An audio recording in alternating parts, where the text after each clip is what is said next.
Good afternoon, everyone. My name is Margaret Mueller. I'm the President and CEO of the Executives Club of Chicago. Thank you for being with us today. We're going to give everyone a minute or two to settle in. I see the numbers going up and I know everyone's just logging on. So while we wait, please enjoy the following message from one of today's presenting sponsors, St. Jude Children's Research Hospital.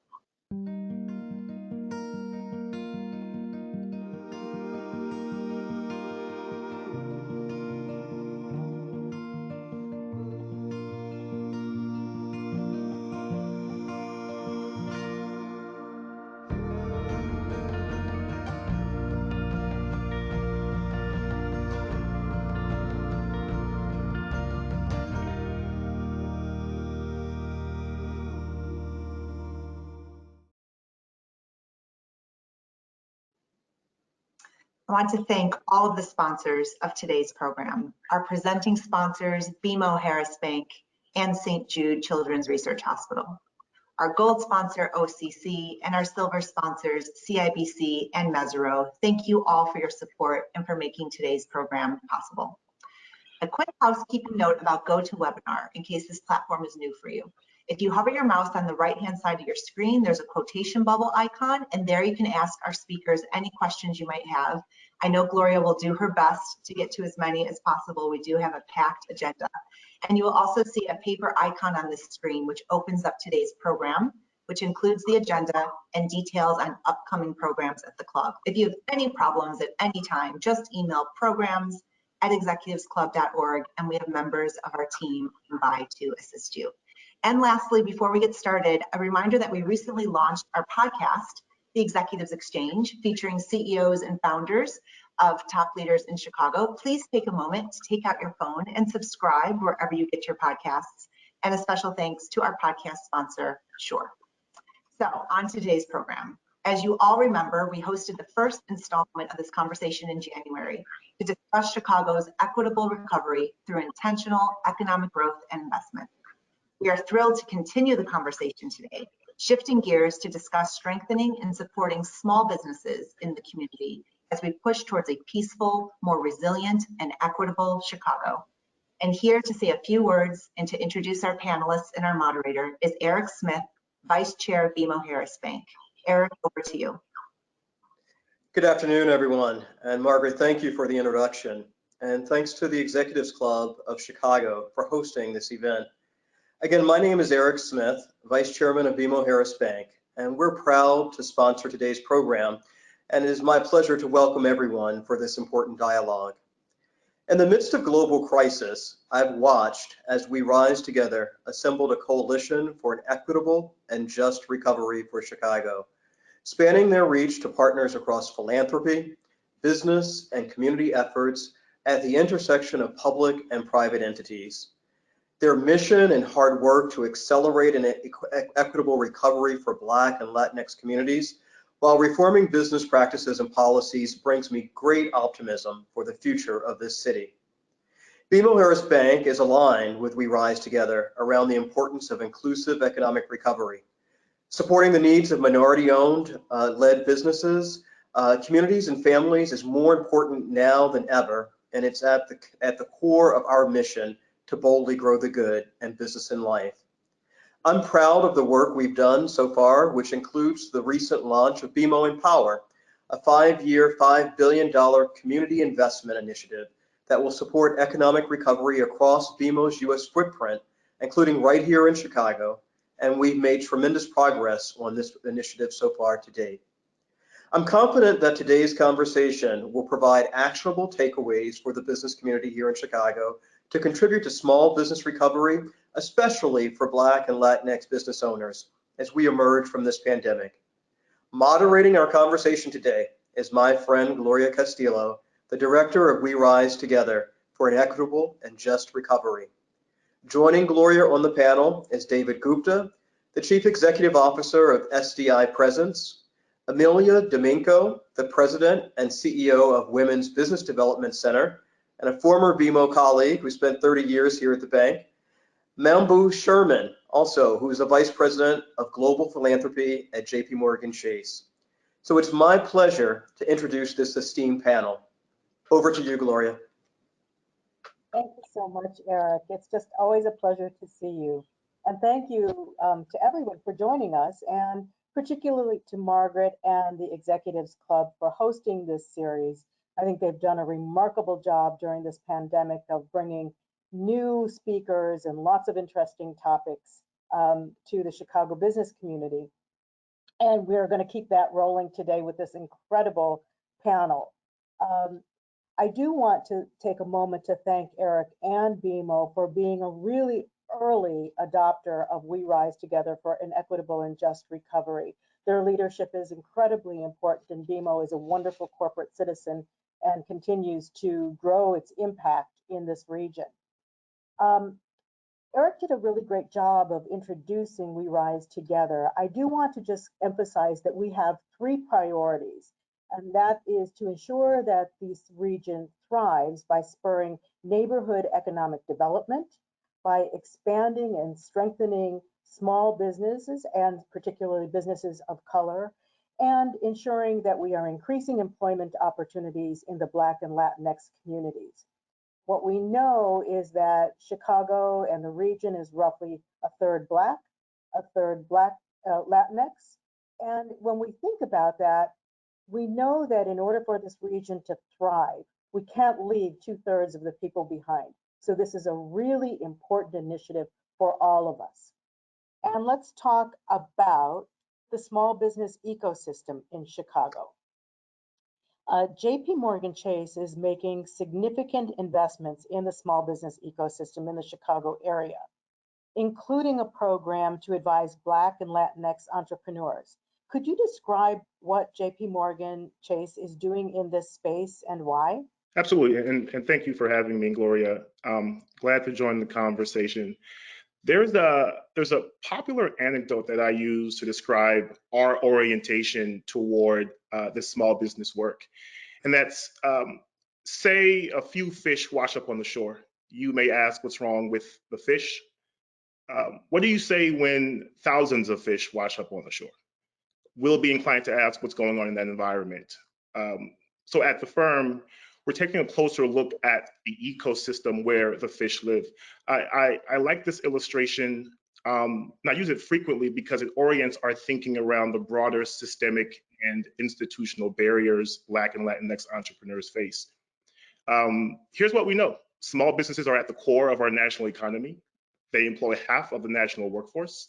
They make up 2/3 of new jobs here in Chicago. 58% of all jobs in the city are through small businesses. 70% of those jobs in underinvested neighborhoods are from small businesses. So for local communities, this means wealth creation, job creation, and income. And despite their critical role, entrepreneurs of color, particularly Black and Latinx entrepreneurs, still face institutional and systemic barriers to accessing capital. The services and resources to help grow their businesses are not easily accessible, and the ecosystem that facilitates their growth often remains uncoordinated or disparate. This is where the Fund for Equitable Business Growth has its value. Excuse me. We launched the fund in 2019 with the trust and several other funders in the region with the goal to build capacity for local business support organizations, and I'll use the acronym BSOs throughout my remarks.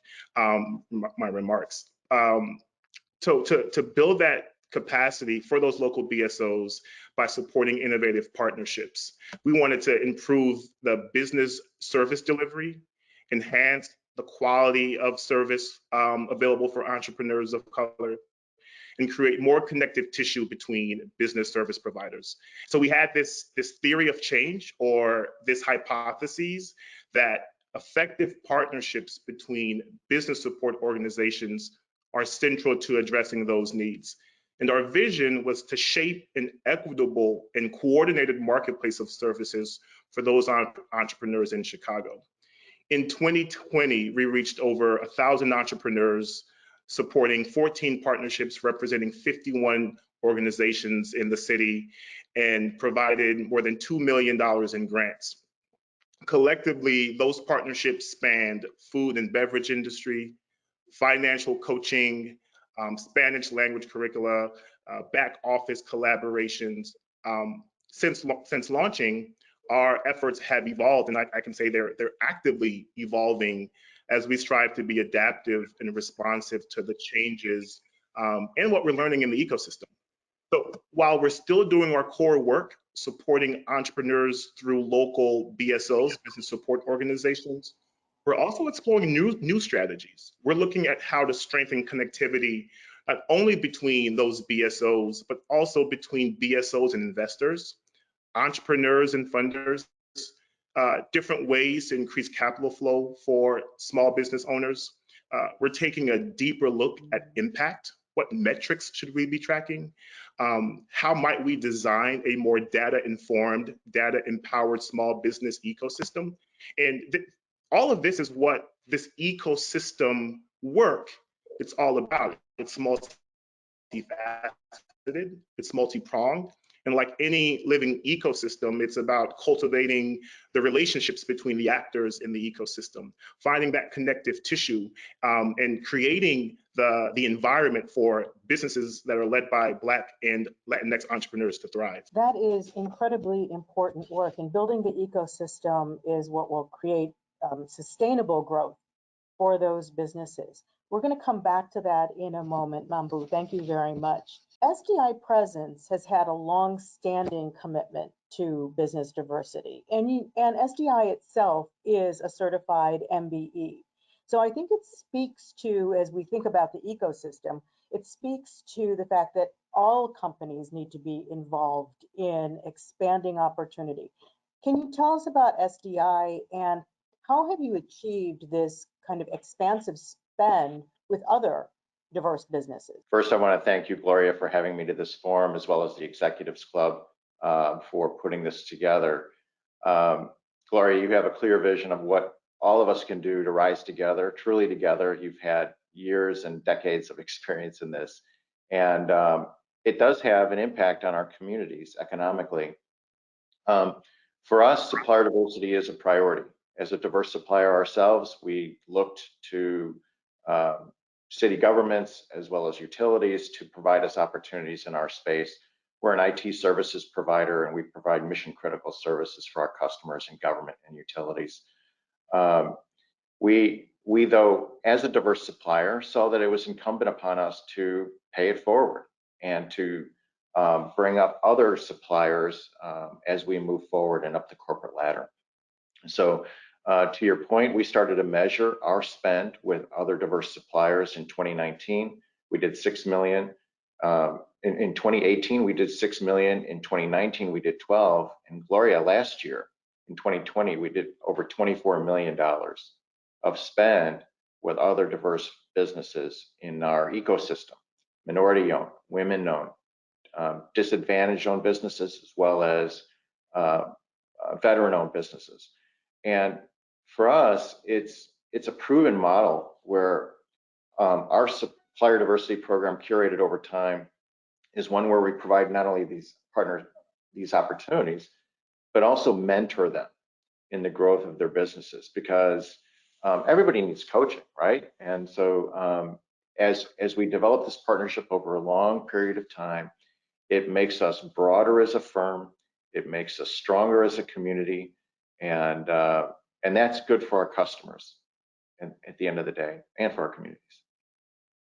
Let me expand a little bit on how this is good for community, because you're also now moving into ensuring that there is expanded technical workforce training. Can you tell us a little bit about how you are supporting others to move into the tech space? Absolutely. So from our founding in 1996, we started internship programs initially. We worked with Whitney Young and Lane Tech High School with the customer support of ComEd and the City of Chicago, People's Energy, and others that really truly believe in supplier diversity and want to advance our firms.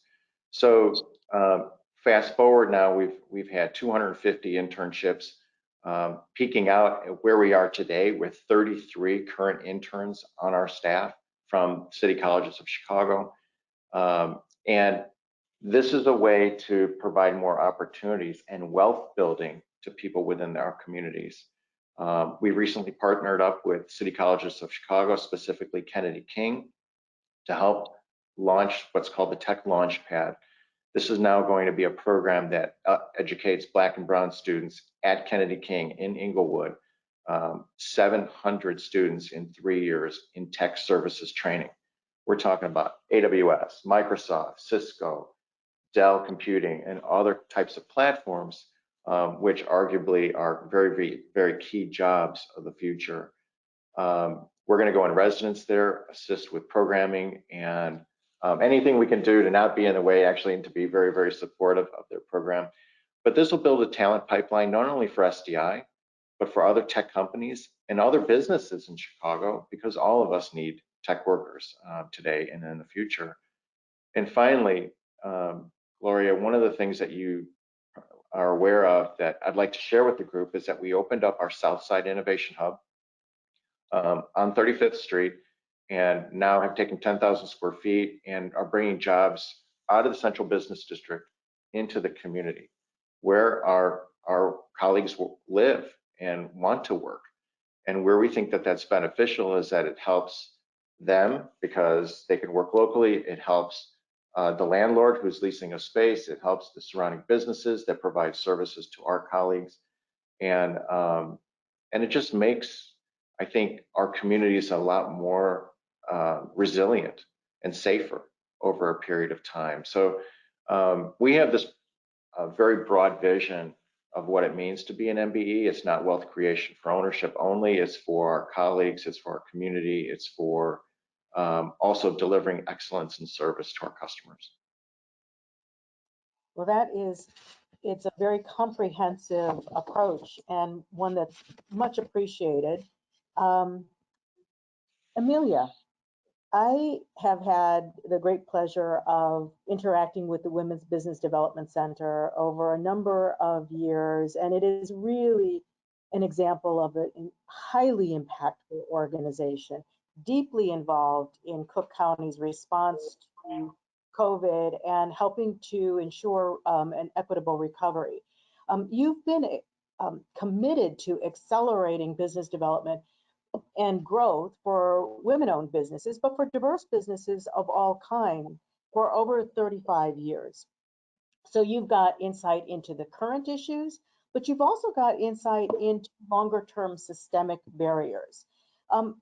Historically, what have been some of the critical challenges that entrepreneurs have faced, and how have those changed or evolved during COVID? Gloria, you and your mother have been involved with the WBDC for a very long time, almost from its beginning. And we thank you for all the support you've provided. I also want to thank, on behalf of the WBDC, the Executive Club. I want to thank JPMorgan Chase, and I want to thank David for everything that he's doing. And of course, I want to thank BMO Harris, which I have a long history with. I'm going to sound like a figurative echo of what's already been said. In the past 35 years, you can identify these areas where we have been supporting business owners. And while there have been some improvement, we still need assistance. Business owners, particularly in Black and Brown neighborhoods, need assistance in these areas. One, it has to do with the quality of the information and services that they receive. Some call it education, some call it advisory services, but the quality needs to be there. Opportunity, that's what David was talking about. He's creating opportunity to access networks and contracts. And of course, capital. And what you have to keep in mind that the people that we serve don't have friends and family to lean on when they need capital. So we really need types of, we have and continue to need microfunding. So the pandemic created this huge health crisis. What it really did, though, was it exacerbated problems that were already there. It put a spotlight on them.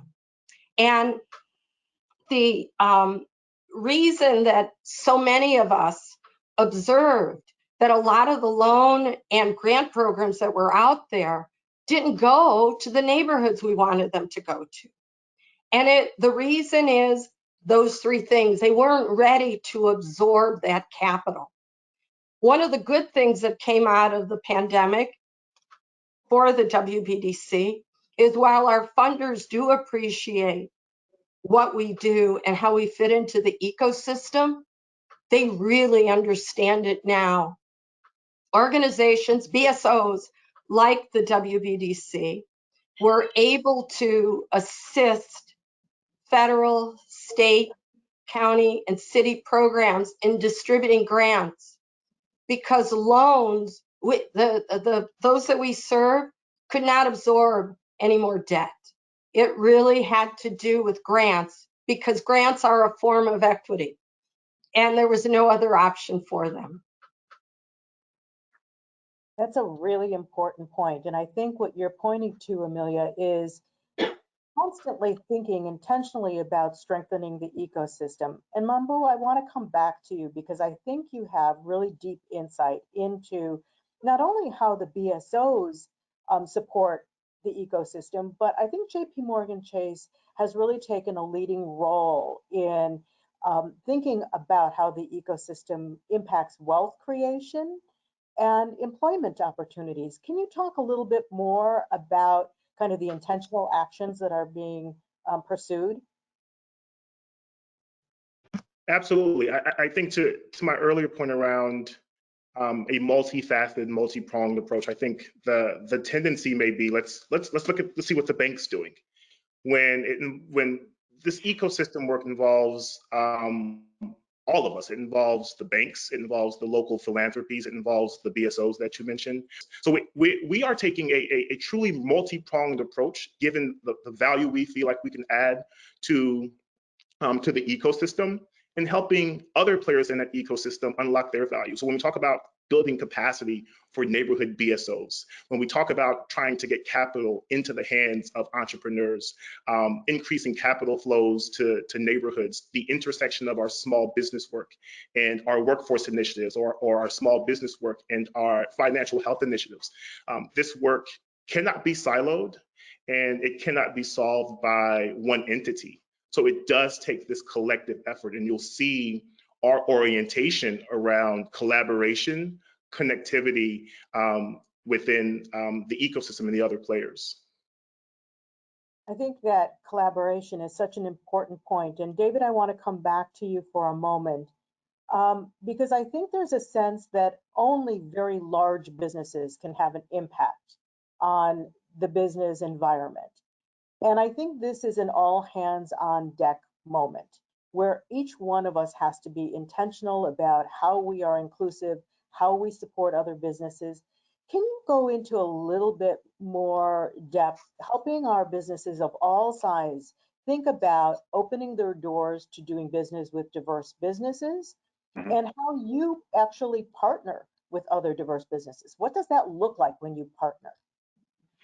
Yeah, so thanks for that question. Look, there's businesses of all sizes, whether we're diverse or not, and so you want to line up their delivery capabilities up with what your demand is. So if it's catering or hospitality services or those kinds of activities, you know, there's certain vendors that are in that space.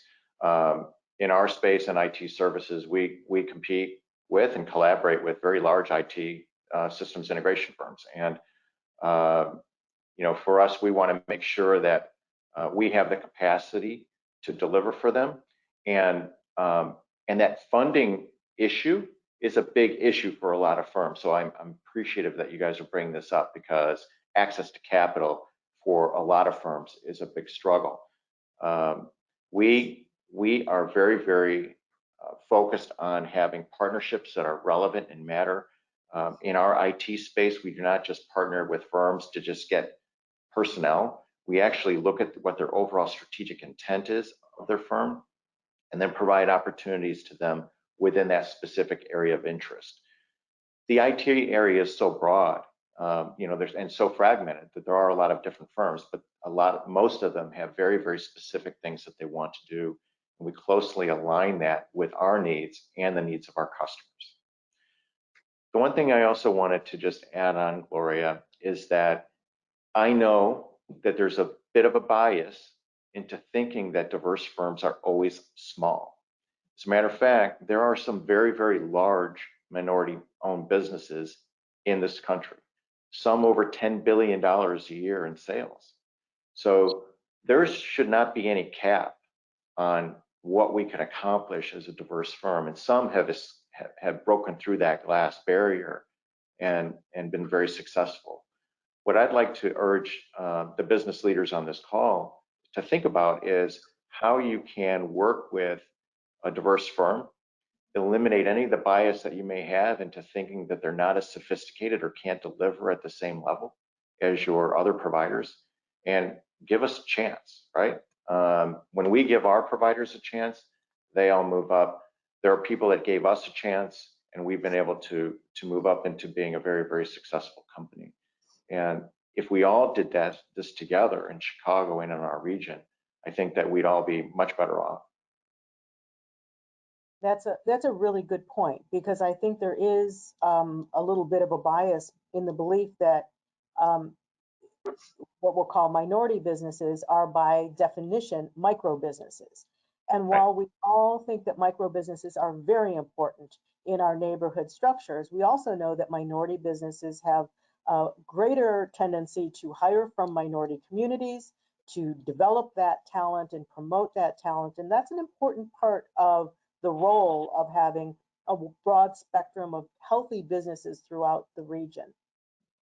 Emilia, I'm going to come back to you and think a little bit about Women's Business Development Center's role in helping companies build their strategic plans. And while it may have been important before the pandemic, I would imagine that having really clear strategies, having really clear performance indicators is probably even more important today. Can you tell us how WBDC is helping to support businesses really thinking about their strategic future? Well, everyone always talks about access to capital, and half the battle has to do with understanding the capital markets and understanding what component of the capital market a business is able to pursue. So our job is to prepare our clients for those discussions. So to analyze what capital they are in a position to pursue and to help them prepare for it, to make sure all their documentation is in place, and to start with the introductions. So while people that come out of a business school understand capitalization and understand that money is not all the same shade of green, an entrepreneur that's blessed with all these wonderful, innovative ideas doesn't have that type of background. So they don't need us to help them with their fantastic idea or their growth opportunity.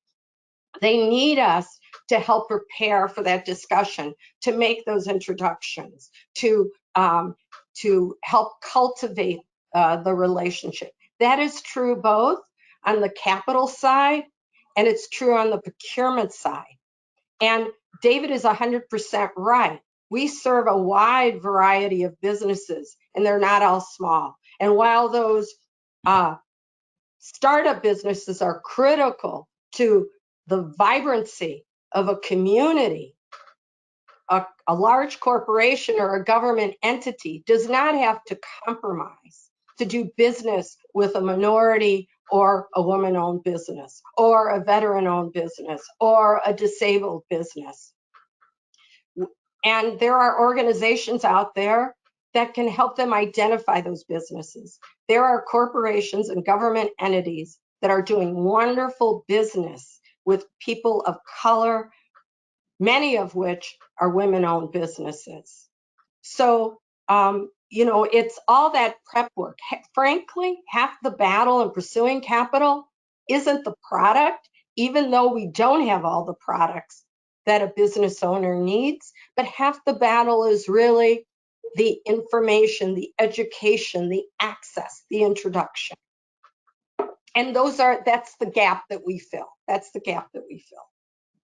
And Mambu, you are also very involved in another area that helps fill a gap. And I'd like to ask you about the Entrepreneurs of Color Fund, because there is, I think, a connection point that Emilia is talking about in terms of access to capital, but also how you are helping to build this ecosystem. Yeah, thanks, Gloria. I think that there are several really strong points that have been made, and I'll answer a question. I just want to go back to some comments David made, and I think this idea of where the role of bias in this work, which we don't talk much about. We talk about the programs, we talk about the Entrepreneurs of Color Fund, and all the other good work that we should be talking about, but undergirding all of this work are the biases or the ideologies that we have about what a minority-led firm is and what it could be. And I don't want that to get lost, because I think it's huge, and we don't spend as much time talking about those underlying ideologies. The Entrepreneurs of Color Fund, which was kicked off in Detroit a few years ago, this idea of we know entrepreneurs lack access to capital. How might we fill that capital gap? But to Emilia's point, it's not just about capital, it's the coaching, it's the technical assistance. If you want to get deep into the weeds, it's the relationship between the coach and the trust that's built between this coach and this business owner to help them grow their business. At any given point along the entrepreneur journey, whether it's at the startup phase or the large established businesses, the lack of access to capital exists. The friends and family that are able to provide you with that startup funding, they don't exist.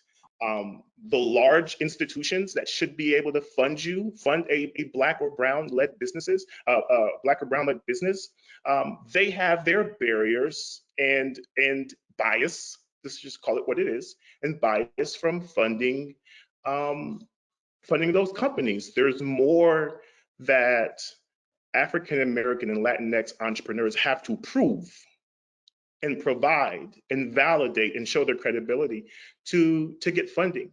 So when we look at the journey, there are holes all along the way, regardless of size of business.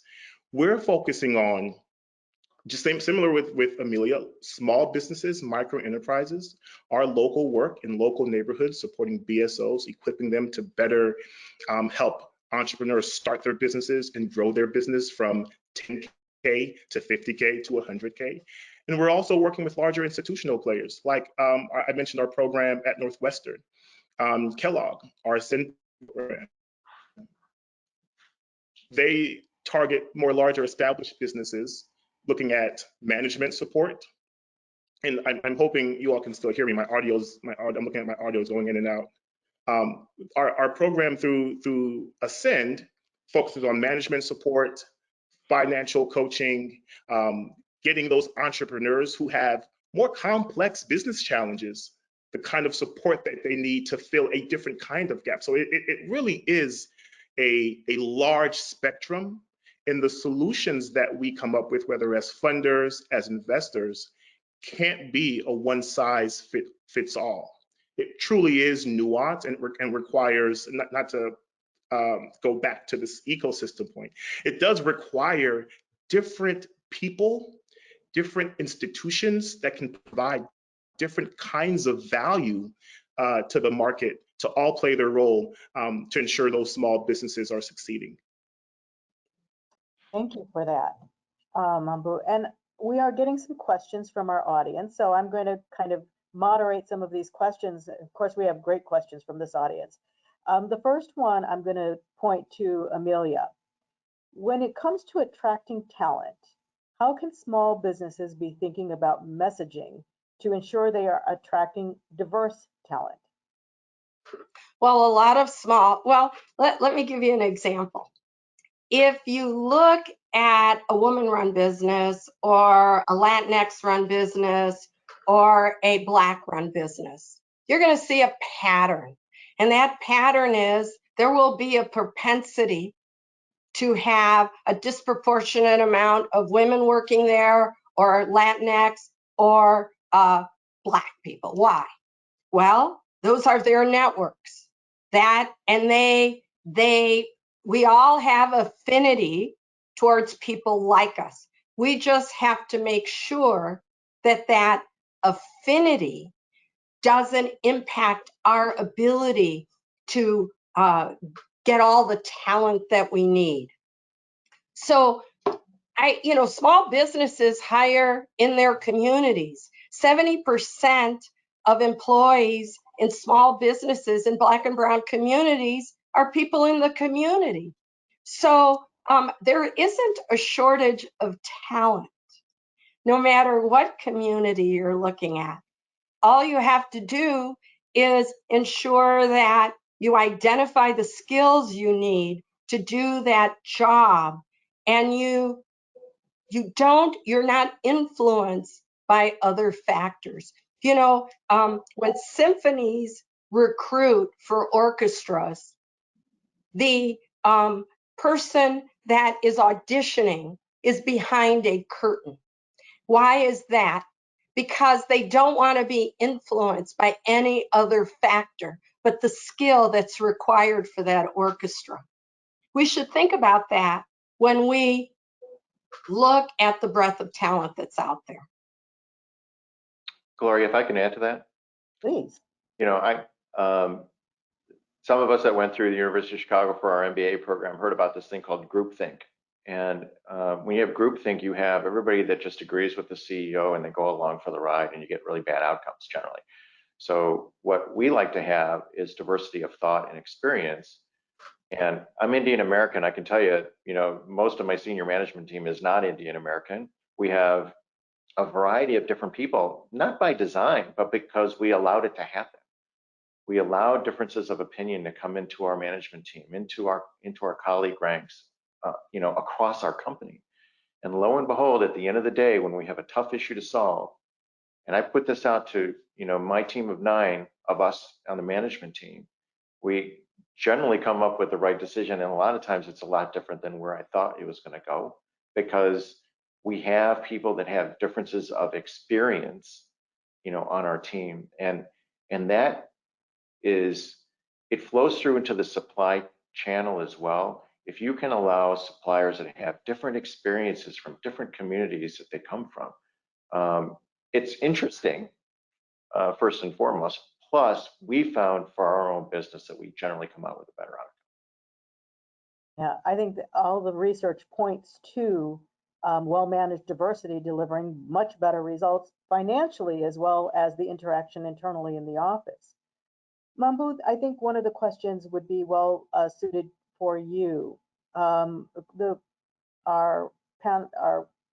audience asked, can you speak to how small businesses can leverage community partnerships to broaden their reach to communities throughout Chicago?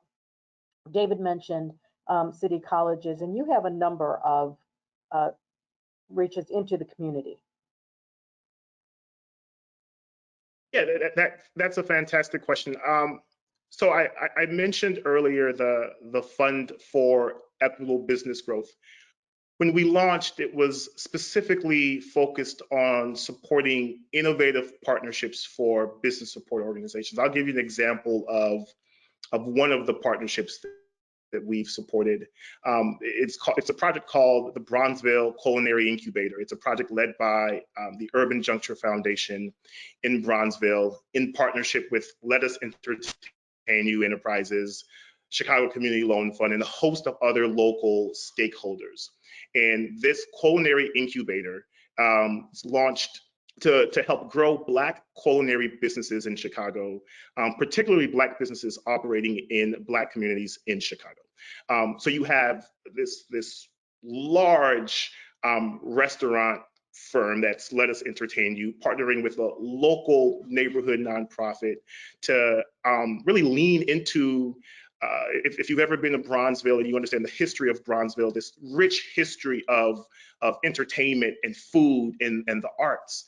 And that's such a unique partnership to not just grow Black Black businesses in Chicago, but help grow the neighborhood, local corridors, bring economic activity into a geographic area. That's one example of what that's looked like for our work in the work through the Fund for Equitable Business Growth. There's a plethora of other examples of how local businesses, local business support organizations are partnering to not just drive deeper impact, but really help businesses grow.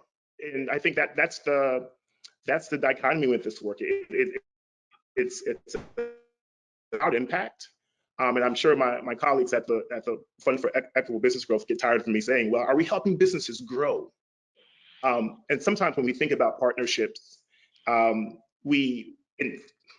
when we think about small businesses of color in general, we think of it as charity work, or we take this lens that this is some kind of philanthropic effort, which may be philanthropic dollars, but at the end of the day, we're helping businesses grow. We're trying to help businesses generate more revenue. We're trying to help communities thrive by increasing the cash flow for those businesses. So it is this tension. But I mean, I think there are a lot of different examples of how folks are leaning into partnerships to drive impact in neighborhoods and strategically grow their businesses. And I think that your response actually leads us to another question from the audience that goes to each one of you, and it goes to me as well. But I will go last. And the question is, what does success look like 1 year from this conversation? And I think we've all tried to think about, what does success look like? So Emilia, if you don't mind, I will start with you. A year from now, what will make you feel like we've made progress? Well, Mambu said something that I just want to build. It's going to build on this question, which is, we're not talking about charity. We're talking about economic growth here. And, you know, the cliche, high tides lift off ships, not just yachts. We're really, so a year from now, what it will look like is, one, we will have an even lower unemployment rate. Our economy will be growing, but it won't be growing in a fragmented way. We'll be able to see that growth through the whole ecosystem. And what I'd like to see that happen in an operationally efficient way by the collaboration of foundations, with government entities, and with corporations. I think one of the reasons we were able to move so fast to make sure that the economic recession that we were in wasn't as bad as it could have been is that everyone collaborated. We tried to take the best ideas and leverage the strengths of each organization. And I think if we continue on this path, a year from now, we're going to be in a great place. Wonderful. David, you have a perspective not only in Chicago, but you have offices in LA and in other cities. So you've got a bit of a perspective on what success looks like a year from now. What are you thinking? And thanks for that. And the different geographies in which we're present have very similar types of opportunities and challenges.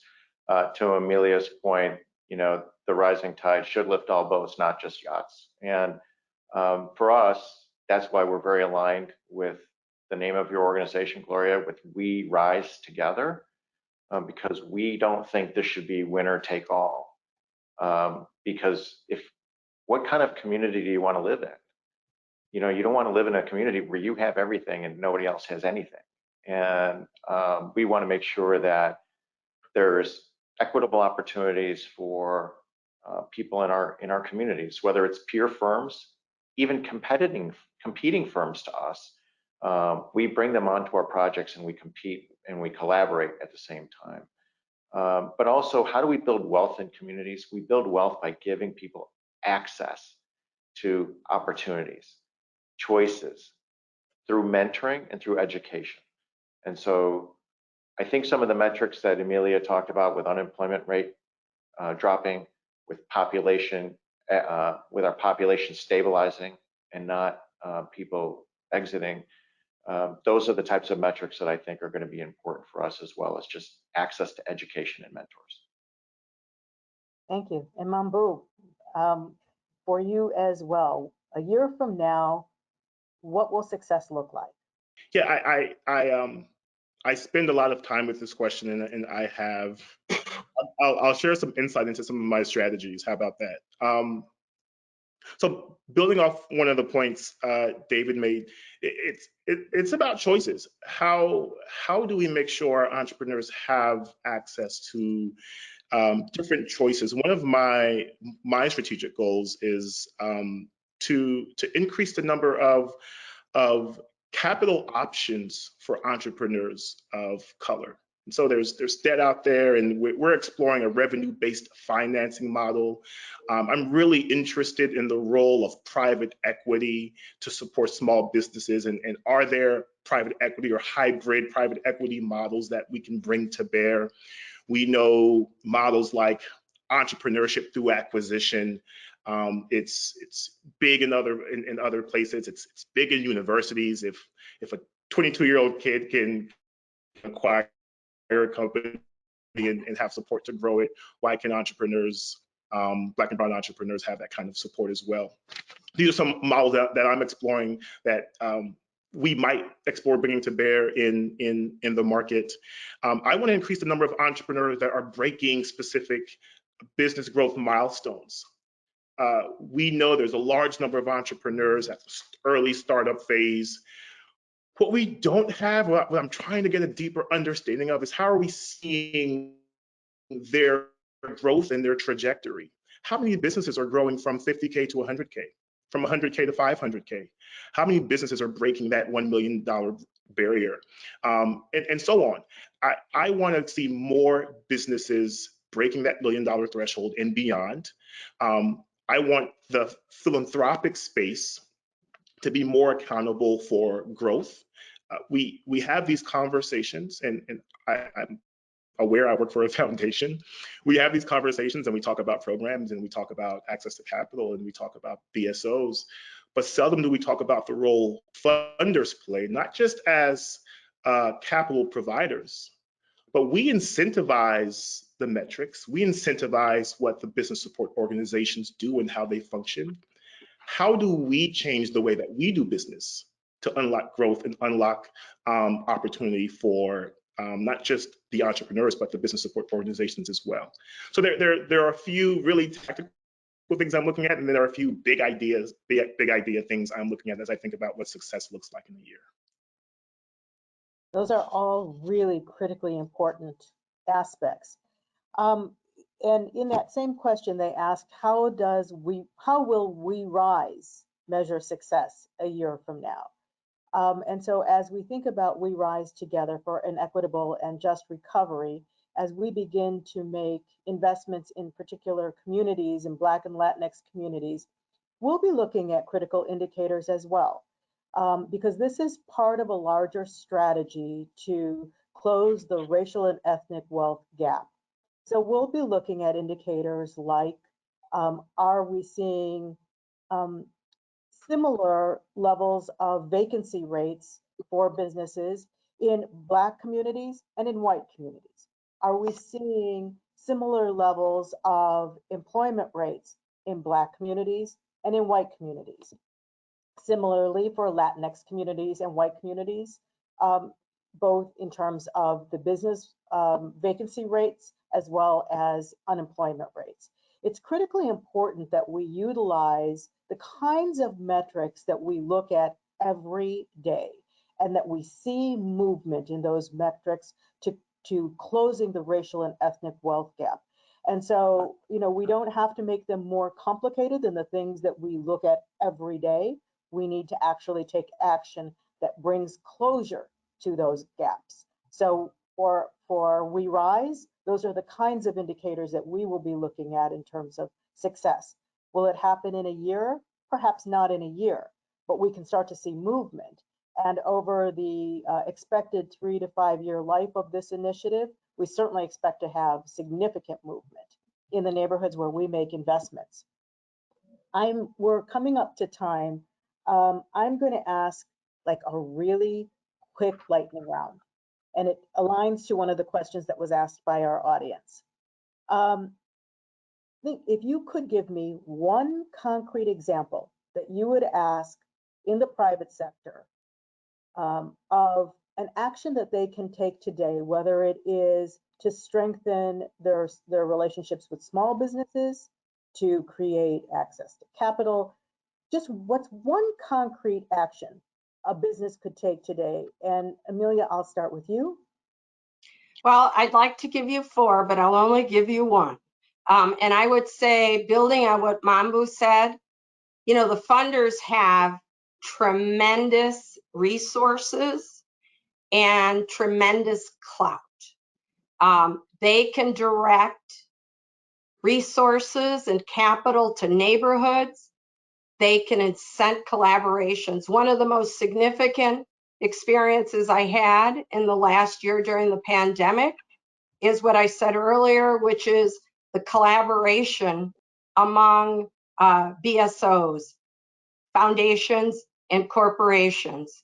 And that was driven by the funders. And it resulted in leveraging strengths of everyone in the community to help as many businesses and save as many businesses as possible. I encourage all the funders to use the clout they have to incent everyone to bring out the best in all of us. Wonderful. Thank you, Emilia. As always, good advice. David, if I could ask you the same question. Well, I'd like to ask the business leaders in your audience, and that's a part of the executive club and the other clubs in Chicago, to really look to partner with diverse firms, of small ones and of scale, and provide direct opportunities. And if that's not something that you can do, or your risk management doesn't think that they can do, then encourage your prime suppliers to really provide second-tier opportunities to some of our diverse suppliers in our community. And the great thing about Chicago is that we have such a diverse economic base. We have so many different kinds of businesses here. We're not one kind of cluster for a certain area.